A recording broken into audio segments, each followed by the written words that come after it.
Hello friends, எல்லாருக்கும் வணக்கம். Welcome to my channel Cook with Amuru. இன்னையோட ரெசிபி எள்ளுருண்டை. எள்ளுருண்டை எப்படி பண்றதுங்கறத நம்ம இந்த வீடியோல பார்க்கலாம். எள்ளுருண்டை வந்து ஒரு ஈஸியான ரெசிபிங்க. நம்ம சுலபமா வீட்லயே செய்யலாம். குழந்தைகளுக்கு பெரியவங்களுக்கு எல்லாருக்குமே பிடிக்கும். சோ இதுக்கு தேவையான பொருட்கள் பார்க்கலாம். தேவையான பொருள் பாத்தீங்கன்னா வெல்லம். வெல்லம் வந்து ஒரு 1/4 கப். அதே மாதிரி எள்ளு 1/4 கப். எவ்வளவு வெல்லம் எடுக்கறோமோ அதே அளவுக்கு நம்ம எள்ளும் எடுத்துக்கணும். இப்போ நம்ம முதல்ல என்ன பண்ண போறோம்னா எள்ளை வந்து நல்லா வறுக்க போறோம். எள்ளை வறுத்து பண்ணும்போது தான் இன்னும் டேஸ்டா இருக்கும். நம்ம சாப்பிடும்போது கிறிஸ்பியா இருக்கும். சோ இத மிதமான சூட்ல வச்சு தான் வறுக்கணும். அதாவது கேஸ் சிம்ல வச்சிட்டே வருங்க. அவ்வளவுதான். நல்லா பொரிய ஆரம்பிச்சிருச்சு இல்லையா? இப்போ ஸ்டவ் ஆஃப் பண்ணிட்டு இதை கொஞ்சம் மூடி கூட வச்சுட்டு ஆற வைக்கலாம்.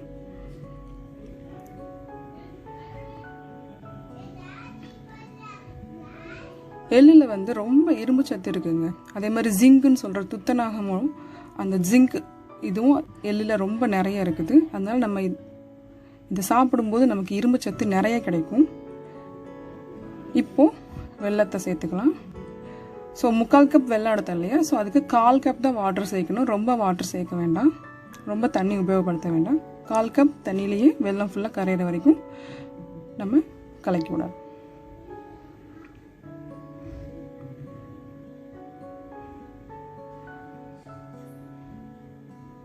வெல்லம் உருகவுமே அது இந்த பாகு பதத்துக்கு வந்துடும். ஸோ இப்போ நம்ம வறுத்து வச்ச எள்ளை இதோட சேர்த்துக்கலாம்.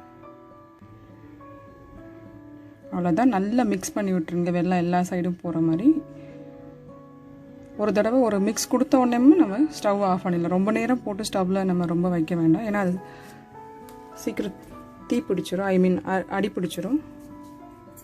அவ்வளோதாங்க. இப்போ நம்ம ஒரு பிளேட்டில் நெய் தடவிட்டு நம்ம செஞ்சு வச்சதை அந்த பிளேட்டுக்கு மாற்றிடலாம். இது கொஞ்சம் சூடாக இருக்கும்போதே நம்ம லட்டு பிடிக்கணுங்க. ஏன்னா ஆறிடுச்சுன்னா நமக்கு லட்டு ஷேப் வராது. அப்புறம் அது எந்த ஷேப்பில் இருக்கோ அதை தான் நம்ம சாப்பிட வேண்டியிருக்கும். ஸோ கொஞ்சமாக சூடு இருக்கும்போதே கொஞ்சம் கையில் வந்து நெய்யாது எண்ணெயாவது தடவிட்டு நம்ம லட்டு பிடிக்க ஆரம்பிக்கலாம். ரொம்ப சூடாக இருக்குது இல்லையா? ஸோ கொஞ்சமாக நெய் தடவிக்கலாம். அப்போ தான் நம்ம கைக்கு எதுவும் ஆகாது. கொஞ்சமாக நெய் தடவிட்டு சின்ன சின்ன உருண்டைகளாக உருட்டிட வேண்டியதுதான்.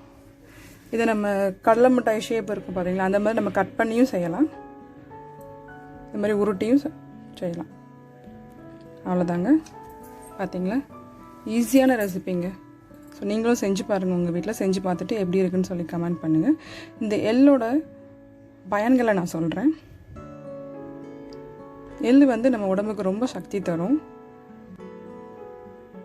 அண்ட் யாராவது குழந்தைங்க ஒல்லியாக இருக்காங்க, சரியாக சாப்பிட மாட்டேங்கிறாங்க அப்படின்னா அவங்களுக்கு இந்த எள்ளுருண்டையை கொடுத்து நல்லா சாப்பிடுவாங்க. ரொம்ப உடம்புக்கு நல்ல குணங்கள் கொண்ட நல்ல உணவாக சாப்பிடுங்க. ஹெல்த்தியாக இருங்க.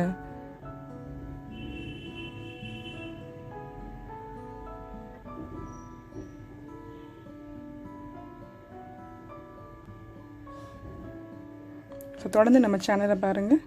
நம்ம சேனலில் இருக்கிற வீடியோஸ் எல்லாம் உங்களுக்கு உடனே வரணும்னா சப்ஸ்கிரைப் பட்டன் ப்ரெஸ் பண்ணிவிட்டு கூடவே இருக்கிற பெல் ஐக்கனையும் கிளிக் பண்ணுங்கள். அதில் ஆல்னு செலக்ட் பண்ணிக்கோங்க. பாருங்கள் எவ்வளோ அழகாக இருக்குது. டேஸ்ட் கூட ரொம்ப அருமையாக இருந்தது.